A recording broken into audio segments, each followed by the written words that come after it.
Light camera action.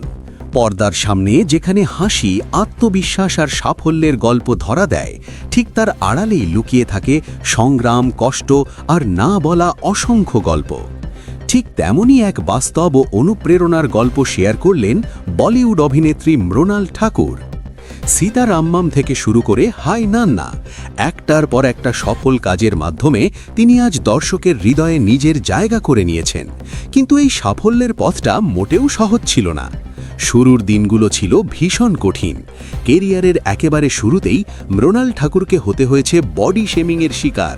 তার চেহারা, শরীরের গঠন সবকিছু নিয়েই শুনতে হয়েছে কটূক্তি, ব্যঙ্গ, অবহেলা।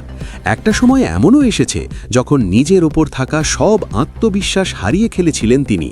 নিজের যোগ্যতা নিয়েই প্রশ্ন তুলতে শুরু করেছিলেন নিজেই। ভেঙে পড়ার সেই মুহূর্তে পাশে দাঁড়ান একজন। ঠিক তখনই তার পাশে এসে দাঁড়ান বলিউডের এনার্জেটিক সুপারস্টার রণবীর সিং। মৃণালের কথায়, রণবীর সিংয়ের সেই সময়কার সমর্থন, অনুপ্রেরণা এবং তার উপর রাখা অটুট বিশ্বাস তাকে ভেঙে পড়তে দেয়নি, বরং নতুন করে লড়াই করার সাহস জুগিয়েছে। এমনকি মৃণাল ঠাকুর স্পষ্টভাবেই বলেছেন যে রণবীর সিং না থাকলে হয়তো আজ আমি এখানে থাকতাম না। সমালোচনাকে শক্তিতে রূপ দেওয়ার গল্প। সমালোচনা, কটূক্তি আর অবহেলাকে পেছনে ফেলে নিজের প্রতিভা, পরিশ্রম আর ধৈর্য দিয়ে আজ তিনি নিজেকে প্রমাণ করেছেন গোটা ইন্ডাস্ট্রির সামনে। মৃণাল ঠাকুর আজ শুধু একজন সফল অভিনেত্রী নন, বরং তিনি হাজারো মানুষের জন্য একটা অনুপ্রেরণার নাম।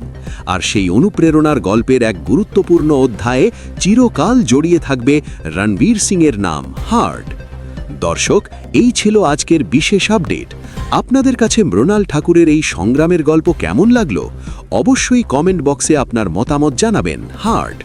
আর আপনারা যারা এখনও এসডি চ্যানেল 360 চ্যানেলটি সাবস্ক্রাইব করেননি, দয়া করে এখনই সাবস্ক্রাইব করুন হার্ট।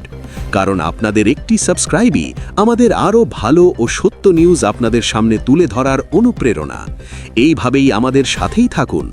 এসডি চ্যানেল 360, যেখানে গল্পের আড়ালের গল্প উঠে আসে সেখানে।